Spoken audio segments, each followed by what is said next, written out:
مشاورت تو ہمارے دین کے بڑے بنیادی احکام میں سے ہے جی. اس کے لیے بڑا واضح حکم قرآن مجید کے اندر موجود ہے.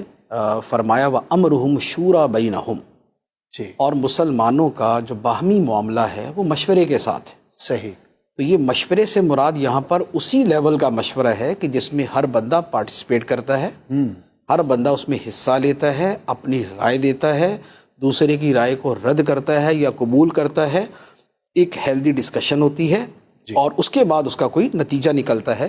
تو یہ جو وہ امرہم شورا بینہم ہے، اس کے بارے میں تو جملہ مفسرین نے لکھا ہے کہ یہ مسلمانوں کے اجتماعی معاملات کے حل کے لیے حکم شرعی کے طور پہ، اچھا، یعنی کہ یہ ایک استحبابی حکم نہیں ہے بلکہ ایک وجوبی حکم ہے کہ آپس کے اندر بہت سارے معاملات کے اندر مشاورت کی جائے. یعنی بہت ساری جگہوں پہ وجوبی، ہر جگہ وجوبی تو نہیں ہوتا لیکن بہت ساری جگہوں پہ یہ وجوبی بھی ہے. صحیح. اچھا، پھر نبی پاک علیہ الصلوۃ والسلام کی سیرت طیبہ چونکہ اسوہ حسنہ تو امت کے لیے آپ کی سیرت ہے، لہذا نبی پاک علیہ الصلوۃ والسلام کو بطور خاص ہی حکم فرمایا گیا وَشَاوِرْهُمْ فِي الْأَمْرِ، کہ آپ معاملات کے اندر ان صحابہ کرام سے مشورہ کیا کریں. واہ.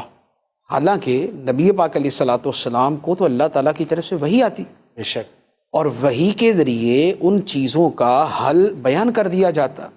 اچھا، اس کے علاوہ جو نبی پاک علیہ الصلوۃ والسلام کا اجتہاد ہوتا، یعنی آپ کی جو انفرادی اس کے اوپر غور و فکر ہوتا، تو وہ بھی مؤید من اللہ، یعنی اللہ کی طرف سے اس کی تائید ہوتی.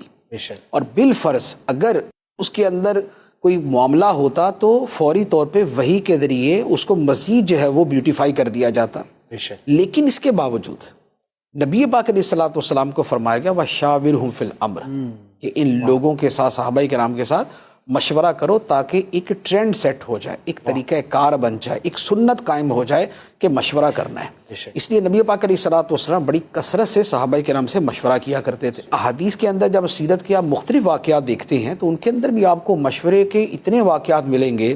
جیسے آپ غزوہ بدر سے پہلے نبی پاک علیہ الصلوۃ والسلام نے انصار اور مہاجر سب کو جمع کر کے مشورہ کیا. سبحان اللہ. کہ بھئی کفار حملہ کرنے آ رہے ہیں تو ہم ان کا جواب کیسے دیں. تو بعض نے رائے دی کہ ہم اپنے شہر میں رہ کر جواب دیں، بعض نے کہا شہر سے باہر نکل کے جواب دیں. تو طے یہ پایا کہ باہر نکل کے جواب دیا جائے گا.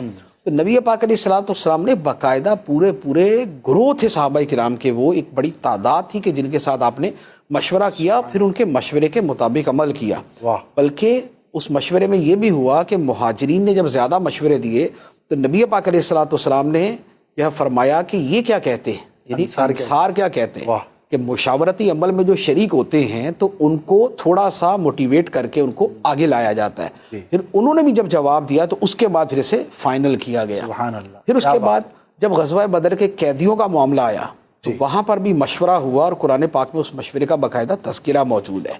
پھر اس کے بعد آپ دیکھ لیں کہ جب غزوہ خندق کا واقعہ ہوا ہے تو جو خندق کھودی گئی، جی، یہ بھی اس سے پیچھے مشاورتی عمل ہوا تھا کہ بھئی کفار اتنی بڑی تعداد میں حملہ کرنے کے لیے آ رہے، کیونکہ بہت سارے قبیلے جمع ہو گئے تھے، تو بہت سارے قبیلوں نے مل کر حملہ کیا تھا. تو اب یہ تھا کہ اب دفاع کیسے کیا جائے، صحیح، ہم اتنی بڑی تعداد کا مقابلہ کیسے کریں گے. تو یہ مشورہ ہی شروع ہوا تھا کہ جس میں حضرت سلمان فارسی رضی اللہ تعالیٰ عنہ نے یہ کہا تھا کہ خندق کھود دی جائے. سبحان اللہ. خندق کھود دیں گے تو یہ اس کو پار نہیں کر سکیں گے. تو اس مشورے کے اوپر ہی باقاعدہ عمل ہوا تھا. تو یہ ایک پورا بڑا ایک آپ کو سیرت کے اندر بڑی کثرت کے ساتھ واقعات ملیں گے. اچھا، پھر اس کے بعد آپ دیکھیں کہ صدیق اکبر رضی اللہ تعالیٰ عنہ کی جو خلافت کی بیعت ہوئی تھی وہ کیسے ہوئی تھی، مشاورت سے ہوئی تھی.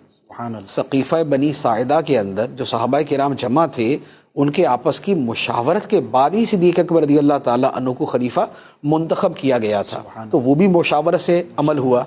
اچھا، پھر اس کے بعد آپ دیکھیں کہ یہ جو قرآن مجید کو ایک بک شیپ میں جمع کیا گیا، یہ بھی مشاورت کے ساتھ ہی ہوا اور اس میں باقاعدہ آرگیومنٹ ہے ایک دوسرے کے ساتھ. صدیق اکبر کی عمر فاروق رضی اللہ عنہ کے ساتھ آرگیومنٹ ہے کہ کریں، وہ کہتے ہیں نہیں کریں، کریں اس کی یہ دلیل ہے، نہیں کریں اس کی یہ دلیل ہے، نہیں یوں کر لیتے ہیں، نہیں یوں نہیں کرتے. ایک پورا جو ہے اس کی پوری ڈسکشن بخاری شریف کے اندر موجود ہے. تو یہ سمجھ رہے ہیں کہ یہ جو شیئرڈ تھنکنگ ہے، جو مشاورت ہے، جو مشترکہ سوچ ہے، یہ ایک اسلام کی روایت ہے. اور وہ روایت الحمدللہ چلتی آ رہی ہے.